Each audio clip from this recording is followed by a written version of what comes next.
Mul on isiklik kokkupuude olnud tasulise Eesti kõrgharidusega. Ma olen juba piisavalt vana õpilane, et keskkoolieas ma pidin lagedale tulema mingisuguse plaan B-ga, mida pärast lõpetamist peale hakata. Ja see ei olnud sellepärast, et ma ei oleks teadnud, mida ma teha tahan. Mul olid üsna selged soovid ja unistused. Aga ma arvan, et ma räägin üsna paljude eestlaste nimel, kui ma ütlen, et tasuline kõrgharidus ei olnud lihtsalt rahaliselt mõeldav. Mis tähendab, et kõik see, millest ma toona unistasin, mida ma praegu teostan, see töö, mida ma teen teadlaseks saamise nimel, see oleks suur unistus lihtsalt.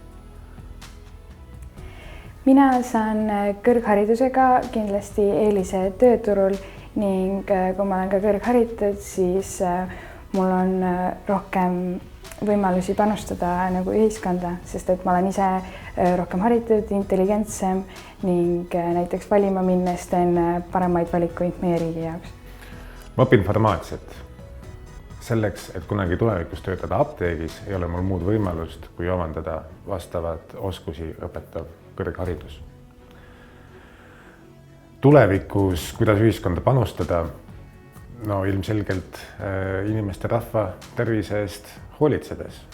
Ja selleks, et seda teha efektiivselt, oskuslikult, pean ma võimalikult palju ennast arendama ja kõrgharidus annab mulle selle võimaluse.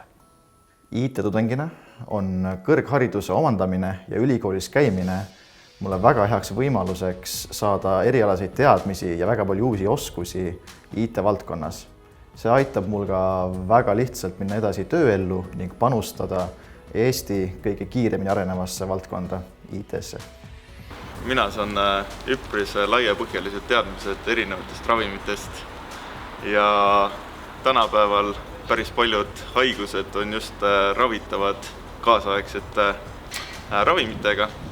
Kui meil puuduks inimesed, kes oskaks neid ravimeid valmistada, toota või välja töötada, siis me ei saaks ka neid tänapäeval esinevaid haigusi ravida sellisel moel, nagu seda tänapäeval saame.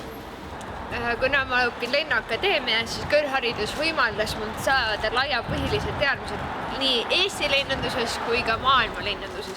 Milliseid spetsialiste me vajame, kuidas me neid välja koolitame ja mida üldsegi lennundus vajab, et see toimiks turvaliselt ja hästi.